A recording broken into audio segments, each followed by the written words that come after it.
Assalamualaikum warahmatullahi wabarakatuh. Bismillahirrahmanirrahim. Rabbi shrah li sadri wa yassir li amri wahlul 'uqdatam min lisani yafqahu qawli. Seluruh keluarga yang seiman, seagama di mana berada,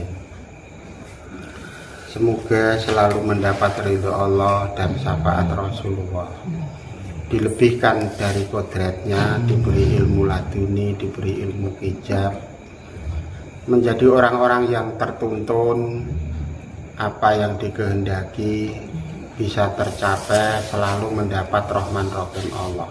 Al-Fatihah.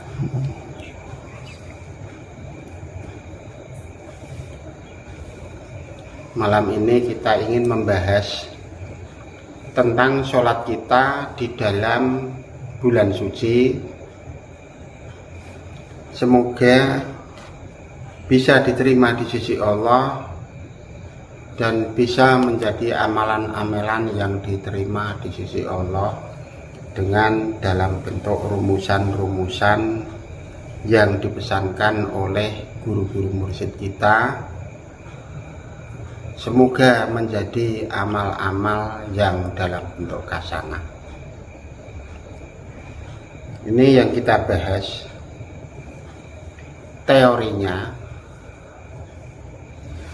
Kita selama menjalankan sholat dalam bentuk 5 waktu maupun dalam bentuk Jumat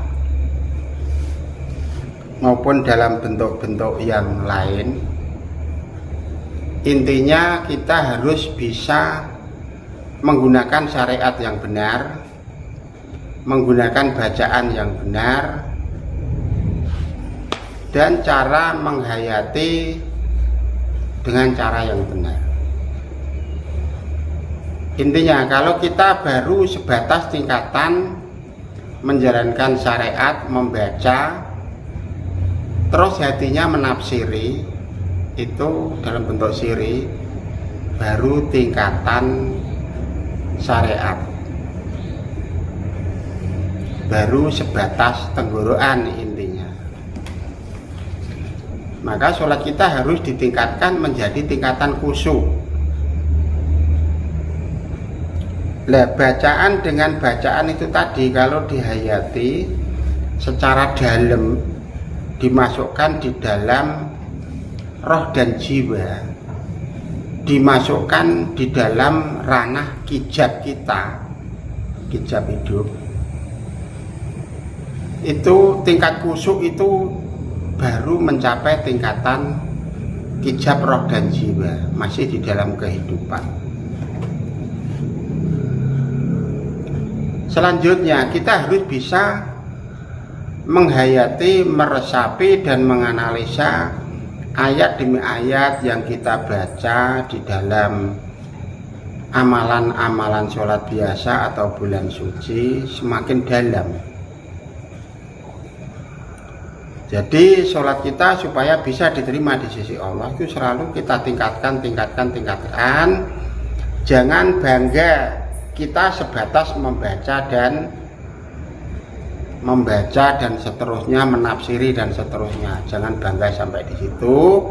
Harus ditingkatkan semakin tinggi, semakin dalam, supaya ayat-ayat yang diberikan Allah itu tadi yang kita bahas, kita baca untuk sholat dan seterusnya, bisa meresap masuk pada roh dan jiwa kita dalam bentuk amalan-amalan yang di atas khusyuk. Itu masih ada lagi, yaitu adalah termasuk roh dan jiwa kita. Jadi yang menghayati sholat itu tidak hanya sebatas tindakan syariat, tapi mencapai sholat roh dan jiwa. Itu masuk di kalangan hijab, nur, sukmo, nyawa, dan seterusnya itu tadi. Jadi setiap tingkatan itu ada hijabnya masing-masing, ada kelasnya masing-masing. Kalau khusyuk itu tingkatannya mencapai nur akal roh nyawa qalbun dan gesang. Tapi kalau sudah di atas khusyuk, yaitu adalah sukma nyawa roh qalbun ati raga. Di atasnya itu tadi ada lagi, yaitu namanya sholat roh.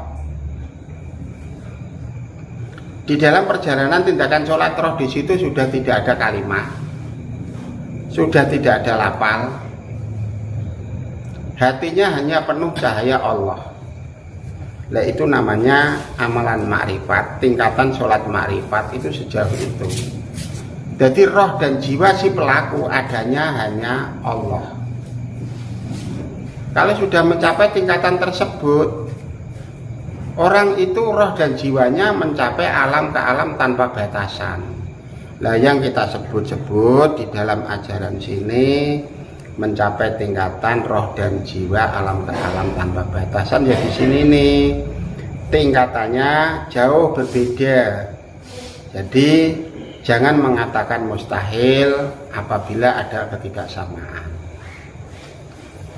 Sebenarnya ketidaksamaan kita itu harus banyak belajar, sampai di mana, harus kemana, apa arahnya, harus kita pelajari.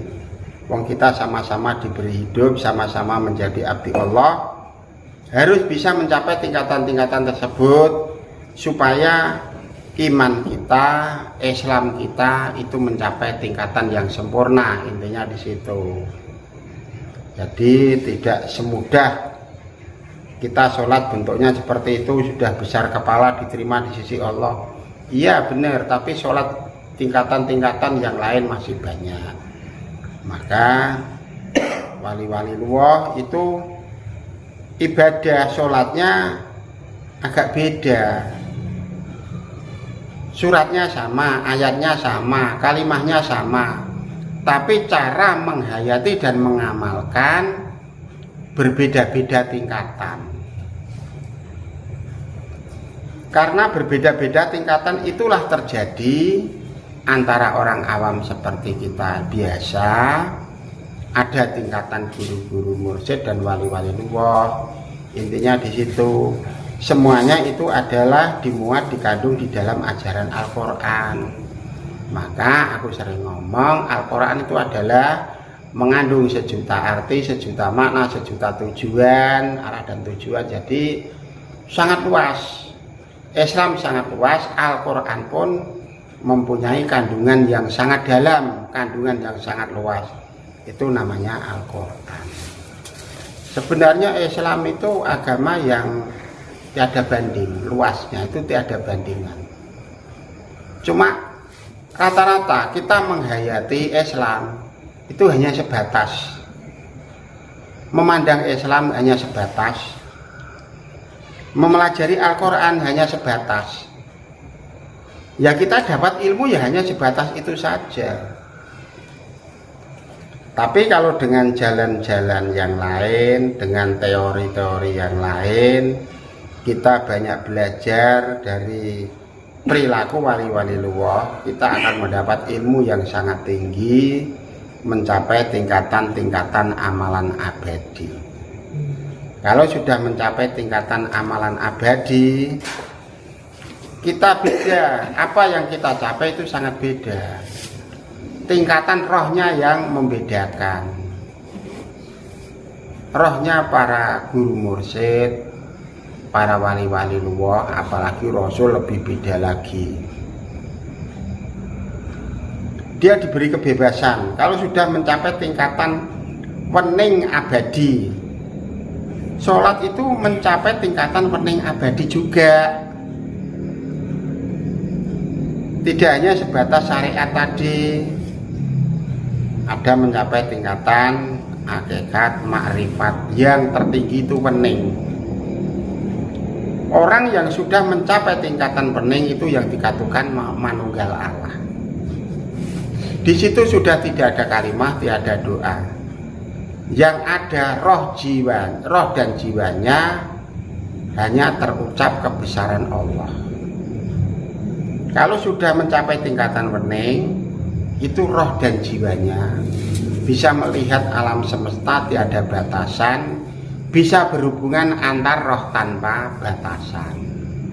Jadi yang kita ajarkan untuk teman-teman kita semua itu tidak mustahil, semuanya bisa dipraktekkan, semua ada rumusnya, dan semuanya mempunyai dasar, tidak menyimpang dari ajaran Al-Quran. Ayatnya semua ada di dalam Al-Quran, tinggal bagaimana kita menghayati, menjabarkan ayat demi ayat yang ditulis di dalam Al-Quran.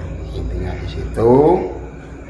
Ini tadi judulnya adalah sholat yang mencapai meresapkan tingkatan-tingkatan yang berbeda-beda intinya. Jadi kita tidak usah besar kepala tentang sholat, kita baru tingkatan kecil.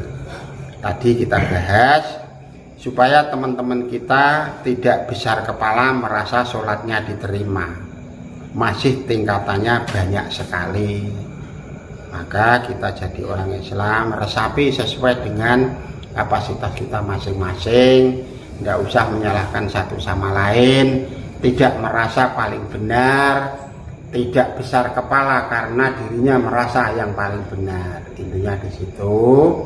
Saya kira cukup sekian. Wassalamualaikum warahmatullahi wabarakatuh. Waalaikumsalam.